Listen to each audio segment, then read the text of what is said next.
Had to tell her that I don't even need her. Told her bad bitch to keep her feet up. You know the song saying I don't take the fees, yeah. Tell me you're my bro, but I don't even see her. Now, last but not the least slide is here. वक्त आ चुका है आप सबसे अलविदा लेने का. अगले 20 minute के अंदर हम इसको सेशन को खत्म करने वाले हैं. अभी clear? Yes sir. Exam writing tips की बात अब यहां पर चल रही है. मेरी बात सुनो ध्यान से. 1:45 पर 145, ध्यान से सुनना मेरी बात को. 145 पर आपको क्या मिल जाता है सर? 145 पर हमें हमारा क्वेश्चन पेपर मिल जाता है. क्वेश्चन पेपर मिलते ही आपको क्या करना है भाई साहब? पहले तो एक बात समझ लो कि आपको एग्जामिनेशन सेंटर कम से कम 10 मिनट पहले पहुंचना है. एग्जामिनेशन सेंटर कम से कम 10 मिनट पहले पहुंच जाना है. अपना रोल नंबर ढूंढकर आपको अपने कमरे में जाकर बैठ जाना है. This is the thing that you have to do.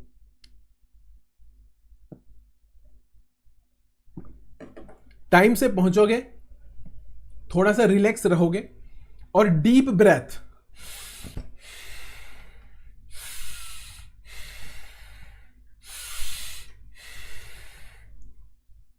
Deep breath लेनी है. क्यों? क्योंकि उस वक्त आप बहुत ज्यादा हाइपर होते हो, डरे हुए होते हो, स्ट्रेस में होते हो. और डीप ब्रेथ लेने के पीछे साइंटिफिक रीजन बताता हूं. डीप ब्रेथ लेने से ऑक्सीजन जो नॉर्मल क्वांटिटी में जा रहा था वो थोड़ा हाई क्वांटिटी में जाएगा और आपकी बॉडी के अंदर जो व्हाइट ब्लड सेल होते हैं ना, व्हाइट ब्लड सेल, वो ऑक्सीजन कैरी करते हैं. तो जहां आप नॉर्मल ब्रेथ लेते हो तो नॉर्मल ब्रेथ के अंदर व्हाइट ब्लड सेल ऑक्सीजन को पूरी बॉडी में कैरी करते हैं. लेकिन जब आप डीप ब्रेथ लेते हो, प्रेशराइज्ड, जब मैं प्रेशर के साथ ऑक्सीजन को अपनी बॉडी में डालता हूं तो मेरे ब्लड के अंदर जो प्लाज्मा होता है उस प्लाज्मा के अंदर भी ऑक्सीजन चला जाता है और वो प्लाज्मा के थ्रू ज्यादा ऑक्सीजन मेरे ब्रेन तक पहुंचता है. और जब ज्यादा ऑक्सीजन मेरी बॉडी में होगा, ज्यादा ऑक्सीजन मेरे ब्रेन में होगा, तो मैं ज्यादा सेंसिटिव रहूंगा और ज्यादा अच्छे से सोचने समझने की और रिलैक्स रहने की क्षमता मेरे में रहेगी. जब भी हम स्ट्रेस में होते हैं तो हमारी बॉडी, मैंने बताया ना सारा खेल ब्रेन का है. आज भी मैंने एक सेशन बीच में 15-20 मिनट का लिया था, वहां पर मैंने आपको यही समझाया था कि इट्स ऑल अबाउट ब्रेन. तो एग्जामिनेशन टाइमिंग के अंदर आपको अपने ब्रेन को किस तरह से कंट्रोल करना है, क्योंकि उस टाइम पर ब्रेन क्या कर रहा होगा, वो वाले केमिकल्स रिलीज कर रहा होगा जिससे आपका स्ट्रेस बढ़ेगा, आपकी एंग्जाइटी बढ़ेगी, आपको डर लगेगा पेपर आने वाला है, मैं फिर से फेल हो जाऊंगा, फिर से मेरा अटेम्प्ट लग जाएगा, फिर से मुझे यहां पर आकर बैठना पड़ेगा, इस बार रिजल्ट में क्या होगा, पेपर कैसा आएगा, अगर टफ पेपर आ गया, विकेट उड़ गए, एग्जामिनेशन आएगी नहीं आएगी, बहुत सारा स्ट्रेस होता है. लेकिन आपको क्या करना है? Deep breath. डीप ब्रेथ से बहुत बहुत बहुत फर्क पड़ेगा, इसमें कोई दो राय नहीं है. Because now there is more oxygen in your body to support the chemicals which is released by your brain. पहली बात. दूसरी बात, अब दूसरी बात क्या है सर? दूसरी बात यह है 145 पर आपको आपका पेपर मिलेगा. आप रूम में जाके बैठ गए, 145 पर आपको आपका पेपर मिलेगा. आपको क्या करना है? सबसे पहले पेपर मिलते ही फर्स्ट क्वेश्चन को देखना हो तो देखो. मैं अगर होता तो उल्टा पेपर स्टार्ट करता, रीडिंग करना ही उल्टा स्टार्ट करता. लास्ट क्वेश्चन जो होता है ना, क्वेश्चन नंबर 8 आईडीटी के अंदर, जीएसटी के अंदर लास्ट क्वेश्चन होता है question number 8, question number 5, question number 6, question number 7, question number 8. ये 4 क्वेश्चन आते हैं आपके पास में, पार्ट बी. अब मई 22 में, 24 में शायद मामला बदल जाएगा क्योंकि वहां पर 50 मार्क्स का जीएसटी हो चुका है. अदरवाइज आपके पास में नवंबर 23 के लिए 40 मार्क्स का जीएसटी है. तो ये 4 क्वेश्चन होने वाले हैं. अब क्या होता है ऐसी सिचुएशन के अंदर, मैं देखना चालू करूंगा, पहले 8 को देखूंगा, फिर 7 को देखूंगा, फिर 6 को देखेंगे और फिर 5 को देखूंगा. मतलब मैं उल्टा पेपर रीड करके चलूंगा. ठीक है, ओके सर. और मैं करूंगा एबीसी एनालिसिस. क्या करूंगा? ABC analysis. मैं सबसे पहले उस क्वेश्चन को पेंसिल से टिक कर लूंगा, नंबर दे दूंगा, नंबर 1, नंबर 2, नंबर 3, नंबर 4. मुझे सबसे बढ़िया क्वेश्चन कौन सा आता है उसको नंबर 1, उससे बढ़िया मैं कौन सा कर सकता हूं नंबर 2, क्योंकि मुझे पता लग जाएगा क्वेश्चन पेपर को रीड करते करते कि भाई ये क्वेश्चन तो मैं अभी अभी देखकर आया हूं, इसको तो मैं एज इट इज छाप दूंगा. तो उसको 1 टिक कर लो भैया, वो सबसे पहले कर दो. जो आता है वो सबसे पहले मसाला बाहर निकालो और छाप के रख दो, मजा आ जाएगा. तो सबसे पहले क्या करना है सर? सबसे पहले जो क्वेश्चंस आपको बहुत अच्छे से आने वाले हैं उनकी मार्किंग कर लो. मार्किंग कर ली? बोलो, मार्किंग कर ली? ठीक है, हाँ सर मार्किंग कर ली। मार्किंग करने के बाद एबीसीडी एनालिसिस करने के बाद लिखा हुआ भी है मैंने, वो मैं बाद में बताऊंगा, आंसर शीट से रिलेटेड बता रहा हूं। अब आपको मिलता है 145, आई थिंक 155 पर 155 पर आपकी मैडम आपको दे देती है आंसर शीट, जिसमें आप अपने आंसर्स लिखते हो, वो आपको वहां पर मिल जाता है। 145 पे कॉपी मिल गई, 155 पे आंसर शीट मिल गई, पेपर मिल गया, आंसर शीट मिल गई। अब क्योंकि आंसर शीट मिल गई है, तो मैंने बताया ना, जैसे जीएसटी में मैंने क्या बताया कि आरसीएम वाली मेमोरी टेक्निक को क्या कर लेना, आरसीएम वाली मेमोरी टेक्निक को याद कर लेना, बताया था मैंने, हाँ सर आपने बताया था। तो वो आरसीएम वाली मेमोरी टेक्निक को रफ में लिख लो फटाफट से पीछे रफ साइड के अंदर। देखो चाहे एसएफएम का पेपर हो, अभी क्या होता है ना, कुछ फॉर्मूलाज ऐसे होते हैं एसएफएम के अंदर, अभी एसएफएम नहीं, सीए फाइनल नहीं, सीए इंटर पे हो ना आप, तो सीए इंटर पे जैसे एडवांस अकाउंट्स की कोई फॉर्मूला हो गया, या फिर फाइनेंशियल मैनेजमेंट का कोई फॉर्मूला हो गया, या ऑडिट की कोई ऐसी मेमोरी टेक्निक हो गई जहां से क्वेश्चन आता ही आता है, उस 5 मिनट के अंदर या 6 मिनट के अंदर फटाफट से रफ के अंदर उस मेमोरी टेक्निक को पीछे लिख लो। काफी बार क्या होता है, अंदर माल भरा हुआ है, यहां पर क्या भरा हुआ है, माल भरा हुआ है, इतना सारा पढ़ाई कर कर आए हो, सिलेबस समंदर है, समंदर, तो यहां पूरा समंदर भरा हुआ है। तो अभी पता चला कि मुझे क्वेश्चन देखने पर पता चला कि क्वेश्चन मेरे को आता है, बहुत अच्छे से आता है, लेकिन जब मैं उस क्वेश्चन को सॉल्व करने जाऊंगा, जैसे फॉर एग्जांपल मैंने कहा कि इस क्वेश्चन को मैं 3rd नंबर पर सॉल्व करूंगा, मेरे को आता है, मैंने फर्स्ट क्वेश्चन सॉल्व कर दिया, दूसरा क्वेश्चन सॉल्व कर दिया, जैसे ही मैं 3rd क्वेश्चन पे पहुंचा, मैं वो बात ही भूल गया जो मुझे एग्जैक्टली वहां पर कोड करनी थी, जबकि क्वेश्चन पढ़ते वक्त मुझे याद थी। सोचो 15 मिनट पहले मुझे याद थी, 15 मिनट बाद में भूल गया, या आधा घंटा पौन घंटा पहले मुझे याद थी, जैसे 2 क्वेश्चन अटेंड करे मैंने, 10 मिनट यहां 15 मिनट लगाए, यहां 15 मिनट लगाए, अभी आधा घंटे बाद में क्वेश्चन नंबर 3rd पे आया, मुझे पता है मुझे आता था आधा घंटा पहले, लेकिन अब मैं भूल गया। तो फिर तो ऐसी सिचुएशन में अगर तुम रफ पेपर पे पहले लिख लोगे उसको पीछे जाकर, तो तुमको बेनिफिट क्या होगा सर? सबसे बड़ा बेनिफिट ये होगा कि वहां से हम वापस उसको रिमाइंड कर लेंगे। तो कुछ मेमोरी टेक्निक्स ऐसी, जैसे मैंने आरसीएम के अंदर बनवाई, आरसीएम में क्या बनवाई मैंने, आरसीएम में 2G RAPSI, 2G पे रैपसी, 2G मतलब GTA government, renting agency professional, SSS individual. कितनी होगी टोटल? 1 2 3 4 5 6 7। इसको पीछे जाके लिख दो, तुरंत लिख दो, ताकि आरसीएम की सारी एंट्रियां मेरे को याद है। तो आरसीएम की कोई सी भी एंट्री से अगर क्वेश्चन आता है तो सबसे पहले मैं पीछे जाके चेक करूंगा क्या ये आरसीएम में फॉल कर रही है क्या? हाँ, आरसीएम में फॉल कर रही है। अब क्योंकि वो आरसीएम में फॉल कर रही है तो मैं जाके देखूंगा कि सप्लायर कौन है, रेसिपिएंट कौन है, ताकि आरसीएम की अगर सारी कंडीशन सेटिस्फाई हो जाए तो मैं टिका दूंगा, वरना आरसीएम की एंट्रियां याद ही नहीं रहती। बात समझ रहे हो? हाँ सर।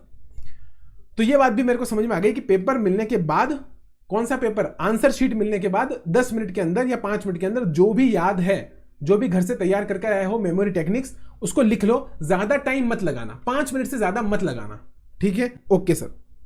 अब वो आपने यहां पर काम कर लिया, अब आप अपना क्वेश्चन पेपर करना आराम से स्टार्ट कर सकते हो। एक बात बताऊंगा, ज्यादा खुश होने की जरूरत नहीं है, ये अगली गलती कर कर आओगे। ये मैं अपने एक्सपीरियंस से बता रहा हूं, क्योंकि मैंने भी गलतियां करी थी जब मैं सीए स्टूडेंट था, तो इसलिए मैं आपको बता रहा हूं कि डोंट डू दीज मिस्टेक्स। ज्यादा खुश होने की जरूरत नहीं है। अगर पेपर बहुत अच्छा आया है तो तुम बहुत खुश हो जाओगे, और बहुत खुश होने पर अगेन वही तुम्हारा ब्रेन क्या करेगा, केमिकल रिलीज करेगा, और केमिकल रिलीज कर कर तुम्हें इतना मतलब मजा कर देगा, आनंद, कि मेरे को तो सब कुछ आता है, अरे भाई मैं तो 60 लेकर आऊंगा, 60। फिर अपन बाहर जाके बोलते हैं, पेपर कंप्लीट होने के बाद बाहर जाके बोलते हैं, फोड़ दिया मम्मी, आज तो 60 नंबर आएंगे मम्मी, टेंशन मतलब एग्जामिशन है। और पता चलता है उसके अंदर मार्क्स आते हैं 39, 41, 45। हमने सोचा था 65 और आए कितने, 39, 41, 45। क्यों? Over confidence. अब ओवर कॉन्फिडेंस में तुम करोगे क्या पता है तुमको? आंसर सही लिखोगे, प्रोविजन गलत लिख दोगे जल्दी के अंदर, ओवर कॉन्फिडेंस के अंदर। और अगर प्रैक्टिकल पेपर है तो वहां पर तुम कैलकुलेशन मिस्टेक करोगे, फॉर्मूला सही लगाओगे, मेथड सही लगाओगे, लेकिन क्या करोगे, जैसे तुम लिख रहे हो ना 3 2 5 1, 3 3 5 1, लो भैया हो गई गड़बड़। अभी वो 2 1 3 1 कैसे हो गया? क्योंकि फास्ट लिख रहा हूं। या फिर 3 2 5 1 3 5 2 1, ये लो, इसको बोलते हैं ट्रांसक्रिप्शन एरर। क्या बोलते हैं? Transcription error. डिजिट आगे पीछे कर दोगे तो ये गलती कर दोगे। क्यों? क्योंकि अब तुम रिलैक्स हो गए। तो ज्यादा रिलैक्स भी नहीं होना है, ज्यादा हाइपर भी नहीं होना है।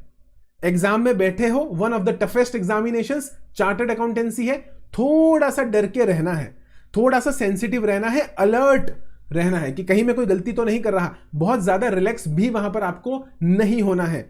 समझ में आ रही है बात? हाँ सर। ये चीजें आपको ध्यान रखते हुए आराम से अपना पेपर सॉल्व करना है। आराम का मतलब ये नहीं है आराम से, आराम का मतलब ये है जितना टाइम आपने एक क्वेश्चन को एलोकेट किया है, ये आप घर से ही तैयारी करके जाओगे। जब आप घर में पास्ट अटेम्प्ट के पेपर लिखोगे, तैयारी करोगे, तो वहां पर देख लेना, क्योंकि क्वेश्चन का फॉर्मेट सेम होता है, क्वेश्चन पेपर सेम फॉर्मेट होता है, सेम नंबर ऑफ क्वेश्चंस होते हैं, और ऑलमोस्ट आपको मार्क्स भी पता होते हैं कि कौन सा क्वेश्चन कितने मार्क्स का आएगा। ये सब पहले से सेट होता है, तो आप आइडिया लगा सकते हो कि 6 नंबर के लिए मुझे कितना टाइम एलोकेट करना है। अपनी घड़ी अपने पास रखो, और मैं तो क्या करता था, घड़ी उतार लेता था और उतार कर टेबल पे रख लेता था, और अभी भी उसी तरीके से जैसे मैं वहां पर रखता था, बिल्कुल अभी इस वक्त यहां पर टेबल पर मेरी घड़ी बिल्कुल वैसे ही रखी हुई है, हैंड वॉच। तो मैं टाइम देख लेता हूं कि भैया जी कितना टाइम हो चुका है, तो मैं देख लेता हूं कि साहब अच्छा इस क्वेश्चन में मेरे को थोड़ा ज्यादा टाइम लग रहा है, लेकिन अगर मैं कॉन्फिडेंट हूं कि मैं 5 मिनट लगाकर इस क्वेश्चन को कंप्लीट कर लूंगा, तो बीच में मत छोड़ो। लेकिन अगर आपको यह लग चुका है कि अब आप फंस चुके हो और 10 मिनट ऊपर निकल चुके हैं, उस क्वेश्चन को मैंने एलोकेट किए थे 15 मिनट्स, लेकिन मैं 25 मिनट्स लगा चुका हूं, इमीडिएटली वहीं के वहीं छोड़ दो। अगर फुल कॉन्फिडेंस में हो कि हाँ लिख रहा हूं, कोई बात नहीं, 5 मिनट ज्यादा लग गए, लिख लो, कंप्लीट कर लो, क्योंकि तुमको पता है सिर्फ लिखने के कारण टाइम लग रहा है, आता मेरे को है, लेकिन जहां पर तुम अटक चुके हो वहां पर टाइम वेस्ट नहीं करना, वहां पर टाइम वेस्ट नहीं करना। ये सर आ गया आपका साथ, समझा नहीं? आ गया आपका साथ। हाँ, तो मैं क्या कह रहा हूं कि इस चीज का आपको ध्यान रखना है कि टाइम लिमिट के अंदर अगर कोई क्वेश्चन सॉल्व नहीं हो पा रहा है, तो अगर अटक चुके हो, इमीडिएटली वहां पर छोड़कर नेक्स्ट क्वेश्चन पे चले जाओ, चले जाओ नेक्स्ट क्वेश्चन पे। ठीक है, ओके सर। अपनी यहां कोई जंग नहीं है, यहां कोई ईगो का सवाल नहीं। ईगो पे मत ले लेना कि मैं सॉल्व नहीं कर पा रहा, अरे नहीं कर पा रहा, भाड़ में जा, दूसरा कर लूंगा मैं। यहां पर चेस खेलना है। क्या खेलना है? चेस। यहां पर आपका फोकस चेस खेलने पर होना चाहिए कि एनी हाउ मेरे को जीतना है, बाय हुक और बाय क्रुक मेरे को जीतना है, लेकिन चीटिंग नहीं करनी है, अदरवाइज टाइम वेस्ट हो जाएगा। अच्छा, अब बराबर आ गया पीयूष। ओके, बात समझ आ रही है? हाँ सर, बात समझ आ रही है। अच्छा, अब अगली चीज जो मोस्ट इंपॉर्टेंट चीज मेरे को आपको बतानी है, लेकिन अब मेरे पास में पेपर ही नहीं बचे हैं यहां पर। तो भी हमें आता है शायद, कैसे होता है वो, कोई बताएगा मुझे? किससे होता है? ब्लैक से होता है, ऑल्ट बी, शिफ्ट बी। हाँ, ये रहा।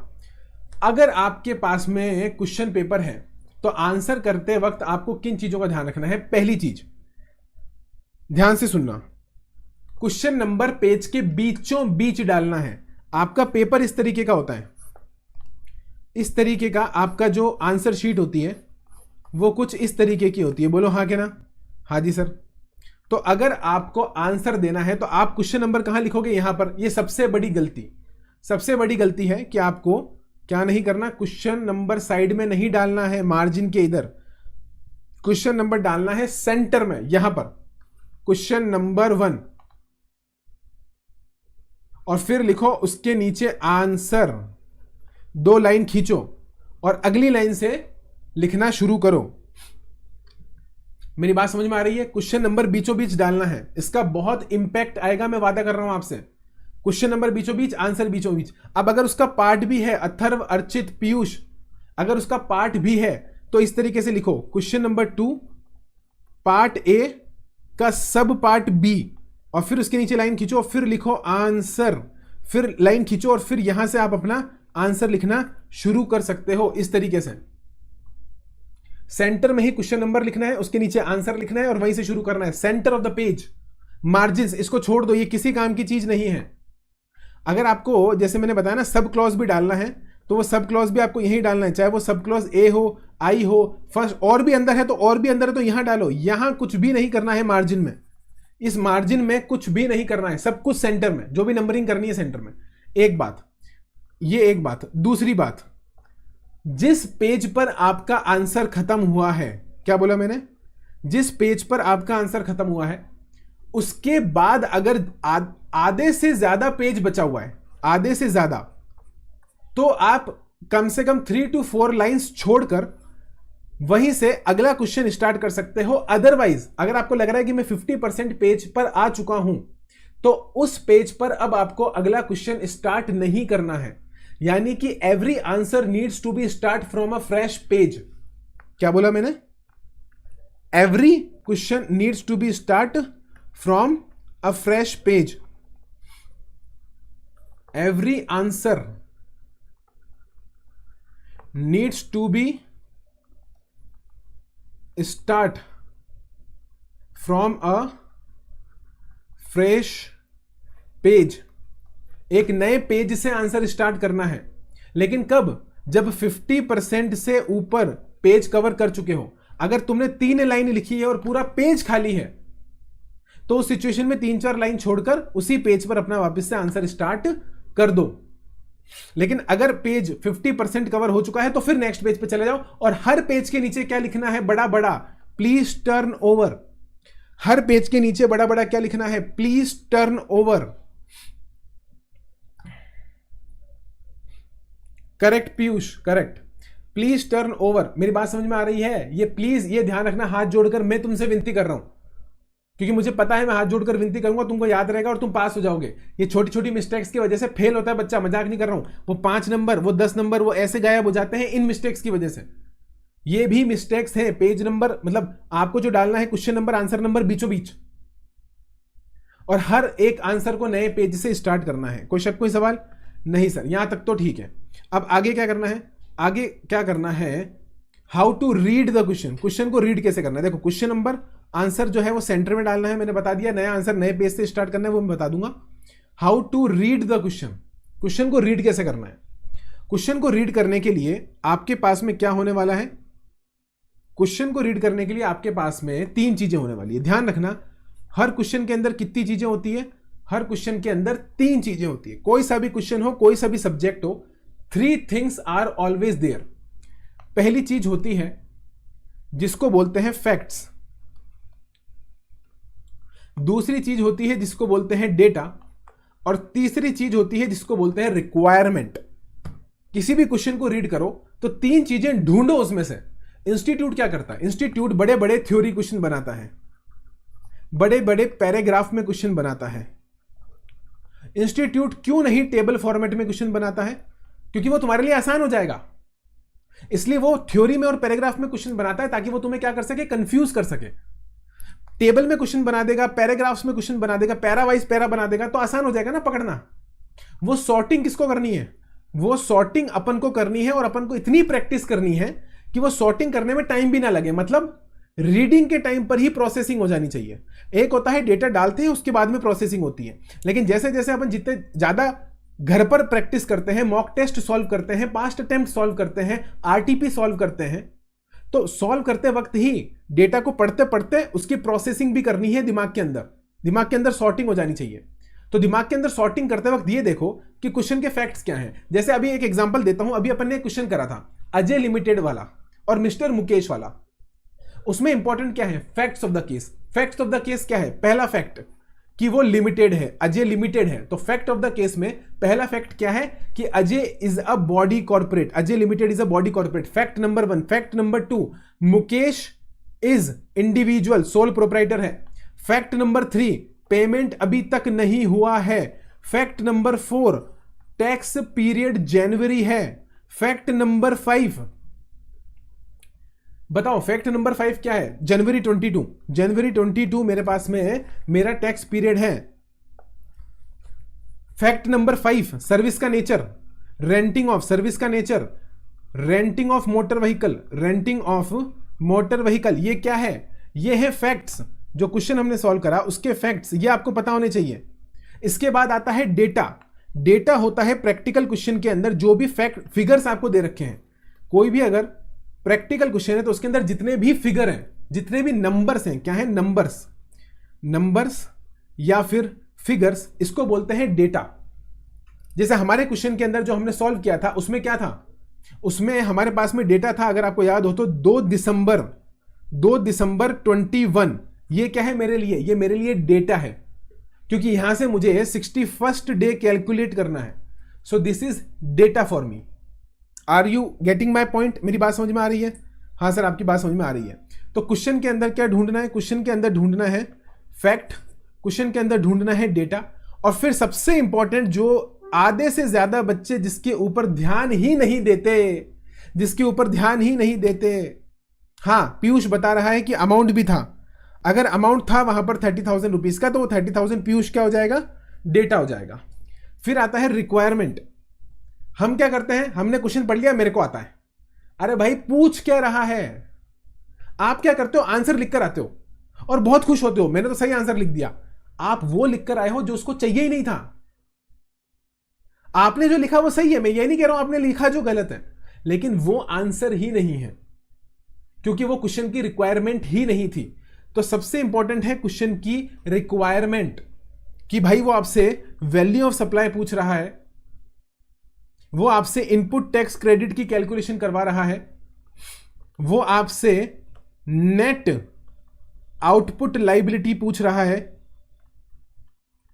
वो आपसे ई-वे बिल की वैलिडिटी पूछ रहा है। वो आपसे पूछ क्या रहा है, और ये जनरली होगा लास्ट लाइन के अंदर। क्वेश्चन का जो लास्ट पैरा और जो लास्ट लाइन होती है ना, उसके अंदर आपको क्या मिलती है, उसके अंदर आपको क्वेश्चन की रिक्वायरमेंट मिलती है। So one of the most important thing that you need to find out is the requirement. Exact ढूंढो और एग्जैक्ट आंसर कर आओ बस। जितना एक्स्ट्रा लिखोगे, ध्यान रखना, the more longer the answer is, the more probability that the answer is wrong. याद रखना इस बात को, जितना लंबा आंसर है उतनी ही ज्यादा प्रोबेबिलिटी है उसके गलत होने की, क्योंकि ज्यादा लंबा आंसर बेफालतू की बातें कर रहा होता है।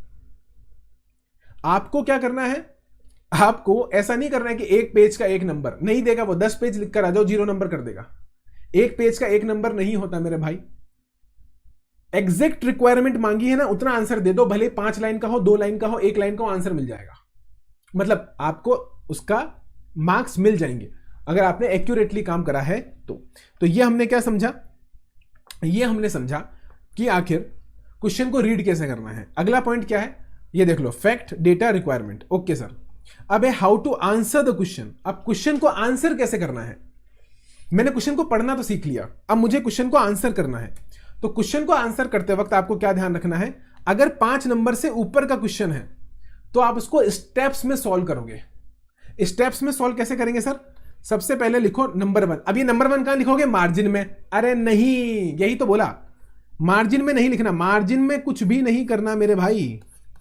इधर देखो, मार्जिन में कुछ भी मत करना। अगर तुम अपने क्वेश्चन को पार्ट में डिवाइड कर भी रहे हो ना, वो भी सेंटर में ही डिवाइड करना है, इस तरीके से। ये था क्वेश्चन नंबर 1। क्वेश्चन नंबर 1 का पार्ट ए, आंसर ये। अब सुनो, ये जो तुम फर्स्ट पार्ट करो ना, ये फर्स्ट पार्ट यहां पर ऐसे करो, ऐसे बीचों बीच, मार्जिन के इस तरफ नहीं। और क्या लिखो, facts of the case, facts of the case dash, 2 line, बस 2 लाइन से ज्यादा नहीं। जैसे मैंने अभी फैक्ट्स ऑफ द केस बताए थे ना, 2 लाइन का मतलब है, 2 लाइन का मतलब थ्योरी नहीं लिखनी है, थ्योरी नहीं लिखनी है, नंबर बना दो, नंबर बना दो, जैसे मैंने बनाए थे कि ये पहला फैक्ट, ये दूसरा फैक्ट, ये तीसरा फैक्ट, खत्म। बस 5 नंबर से ज्यादा में, 3 से ज्यादा, 4 से ज्यादा फैक्ट होते ही नहीं है। उसके बाद में क्या करना है, उसके बाद में दूसरा नंबर पे प्रोविजन ऑफ लॉ। क्या करोगे, प्रोविजन ऑफ लॉ। अब प्रोविजन ऑफ लॉ के अंदर क्या है, सिर्फ प्रोविजन बताना है, सिर्फ प्रोविजन बताना है। प्रोविजन ऑफ लॉ के अंदर एज पर the provisions of section 22 subsection 1 of the CGST act. हमेशा आंसर की शुरुआत कैसे करोगे, एज पर the provisions of section 22 subsection 1 of the CGST act, a registered person is required to be registered in the state from where he is making the taxable supply of goods or services or both if his aggregate turnover in the financial year exceeds the limit applicable। फिर बताओ कि limit कितनी है। इस तरीके से शुरुआत करो। तो हमेशा शुरुआत कैसे होनी चाहिए, हमेशा शुरुआत कैसे होनी चाहिए, एज पर the provisions of dash dash dash dash dash. हमेशा step number 2 provision of law ऐसे ही शुरू होना चाहिए। और CGST एक्ट लिखो, सेक्शन के बाद लिखो of the CGST act, section के बाद लिखो of the IGST act, of the, और अगर कोई है तो UTGST एक्ट, वो लिखो वहां पर, ठीक है। ये हमेशा करना है आपको जब आप प्रोविजन ऑफ लॉ कर रहे हो। अब जब आपने स्टेप नंबर 2 कर लिया प्रोविजन ऑफ लॉ, तो प्रोविजन ऑफ लॉ के बाद में आता है आपके पास में थर्ड। तो थर्ड नंबर डाल के क्या लिखोगे? Analysis and conclusion. अब जैसे अभी हमने क्वेश्चन देखा था, याद है आपको, जिसमें वो कौन था? धरुण था, धरुण, जिसका जो बिजनेस फैसिलिटेटर था, हाँ सर, वो बैंक को दे रहा था और उसका 22 लाख का एग्रीगेट टर्नओवर हो चुका था। अभी देखा था हमने, हाँ सर देखा था। तो उसने क्या बोला था कि उसका टैक्स कंसल्टेंट उसको बोल रहा है, क्वेश्चन की रिक्वायरमेंट देखो किस तरीके से बता रहा है वो, लैंग्वेज बनाकर। वो बोल रहा है कि टैक्स कंसल्टेंट बोल रहा है कि आपका जो टर्नओवर है 20 लाख से ऊपर हो चुका है, तो अब आप रजिस्ट्रेशन करवा लीजिए। तो मैं क्या करूंगा? अब क्वेश्चन ने मेरे को क्या बोला? This is not the requirement, this the fact of the case. Fact क्या है कि टैक्स कंसल्टेंट रजिस्ट्रेशन कराने बोल रहा है, दिस इज फैक्ट। लेकिन क्वेश्चन को अगर वापस रीड करोगे, इधर आओ, उस क्वेश्चन को अगर आप वापस रीड करोगे तो लास्ट लाइन क्या है? लास्ट लाइन ये है, धरुण हैज नो अदर रिसिप्ट और business activity from the above. ये क्वेश्चन मैंने पूरा कॉपी नहीं करा, लेकिन हो सकता है ऊपर या नीचे कहीं पर भी हो। इसका कहने का मतलब यह है कि क्या धरुण का बिजनेस कंसल्टेंट उसको सही एडवाइस दे रहा है? ये क्या पूछ रहा है मेरे से? क्वेश्चन की रिक्वायरमेंट अगर नहीं दे रखी है एग्जैक्टली, तो आपको समझनी पड़ेगी। यहां पर क्वेश्चन की रिक्वायरमेंट है कि क्या धरुण, ये क्या नाम है, धरुण का टैक्स कंसल्टेंट जो एडवाइस दे रहा है, क्या वो एडवाइस सही है? Is it the advice valid? ये है रिक्वायरमेंट। अब मैंने एक अपने व्हाट्सएप ग्रुप में अभी थोड़े दिन पहले मैंने कुछ क्वेश्चंस पोस्ट करे और मैंने बोला कि उनका आंसर लेकर मुझे भेजो। व्हाट्सएप ग्रुप में पोस्ट करो, आंसर लिखो, प्रैक्टिस करो, मुझे भेजो, मैं चेक करूंगा। मैंने 4-5 बच्चों के आंसर चेक करे, उनमें से एक ने गलती क्या करी? यही तो गलती कर दी। गलती क्या होती है कि आप क्या करते हो? सीधा जवाब दे देते हो, सीधा आंसर कर देते हो कि नहीं भाई साहब। आप लोग क्या करते हो? आप लोग लिखते हो नो, मतलब नो से स्टार्ट कर रहे हो। सबसे बड़ी गलती, नंबर नहीं मिलेंगे। आपने स्टार्ट किससे कर दिया? Know the advice. आप क्या लिखोगे? Know the advice given bye tax consultant is incorrect. अरे भाई नहीं, गलत, ये बिल्कुल गलत तरीका है। This is the most wrong method. कभी भी याद रखो, डायरेक्ट आंसर नहीं देना, कभी भी डायरेक्ट आंसर नहीं देना। आंसर कैसे दोगे? अगर तुम्हें, जैसे अब मैंने बोला ना कि अगर क्वेश्चन 5 नंबर से कम का है तो स्टार्ट विद प्रोविजन। क्या लिखा मैंने? अगर क्वेश्चन लेस देन 5 मार्क्स का है तो start with provision. Start with provision मतलब एज पर the provisions of, provisions of what? As per the provisions of section 22 subsection 1 of the CGST Act 17, every registered person is required to be registered in the state or union territory from where he is making